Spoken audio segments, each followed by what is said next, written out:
Yeah. What's up, guys? Got Dave here, and I am just putting a few more miles on this bike. Got about, let's see, 5392. Got 8 more miles to go. Go for it, man. Go for it.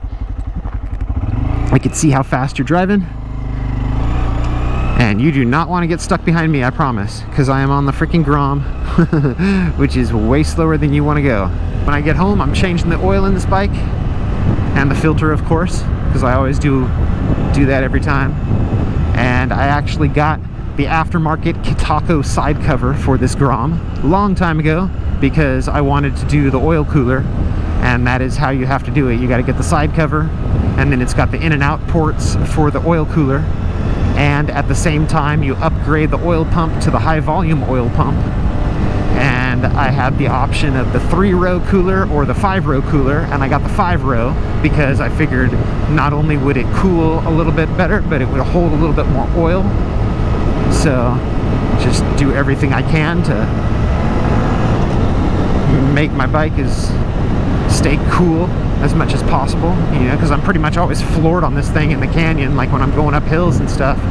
So I figured if I could just keep the engine cooler, it's gonna last a lot longer.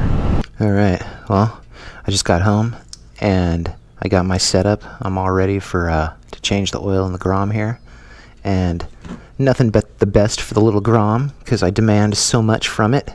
I buy it the best, the Motul 300V oil, and then this is the filter for it. It actually takes a Honda filter out of a 450 dirt bike with this Kitako side cover. And the reason why I got the side cover is so I could get the external oil cooler. You know, you have to get the side cover so you have the in and out ports, because you don't have those stock. And then you can rig that up. You can buy that from Kitako. And one of the nice things about it is when you get this, there's the option of buying the upgraded high volume oil pump. And so I did that as well. So it's got the higher volume oil pump because it's got to move the oil all the way up through the cooler and back and all that. And then also by getting the side cover, you don't have to use a dipstick anymore because it's got a sight glass. And you get the filter, which the stock Grom doesn't use. The stock Grom uses an oil slinger. It doesn't use an actual paper filter like this. It doesn't use an actual cartridge filter.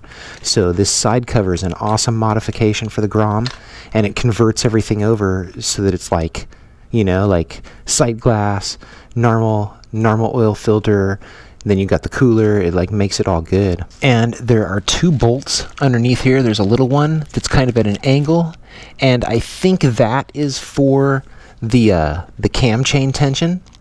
I'm not sure, but I think that's what it's for. And then this big one that's a 17 millimeter, that is for draining the oil.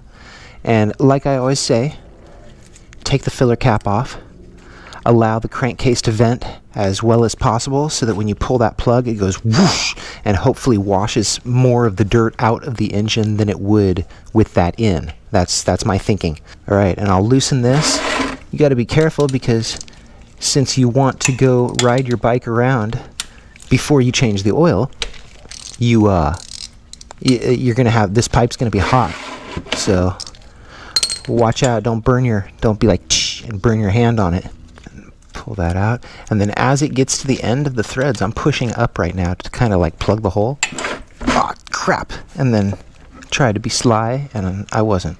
It's only a tiny little bit of oil though. It's a tiny little bit of oil that this Grom holds. That's why it really doesn't matter to me that I buy expensive oil, because like a gallon of that, it's good for probably 4 or 5 oil changes. It's not a big deal when it comes to the Grom. I wish it had a magnet on that though. That would be nice. And then I will pull the filter. And then I will pull the filter while I'm at it. Ow! I always knuckle myself. Dude.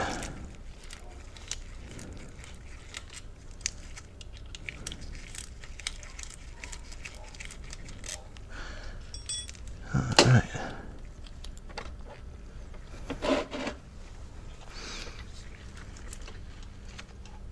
Pull this out of here. Try not to make a mess down the side of the engine. Yeah, it's definitely dirty. Look at that. Look at the difference there. Definitely got that filter dirty. It's a good thing it's got a filter, man.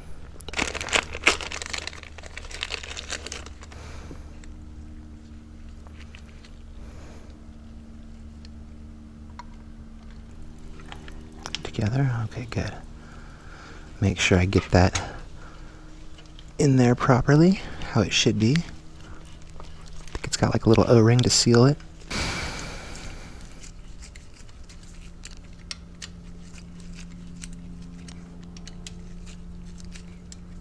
I want to make sure to tighten that in there nice and evenly.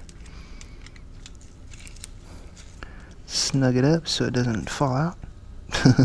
Don't want your oil filter to fall out. Alright, that is it. Wipe that off. Put that plug back in there. And that is it. So that is pretty much an overview of the oil change. And then with this one, I don't have to use a dipstick. I just fill it up until it's to the line, and then I start it, let it circulate, shut it off, and then check it again and top it off and make sure it's to the level I need, because it always drops a little bit when you start it. So that's pretty much it for the oil change on the Grom. I will talk to you guys later. Have a great day.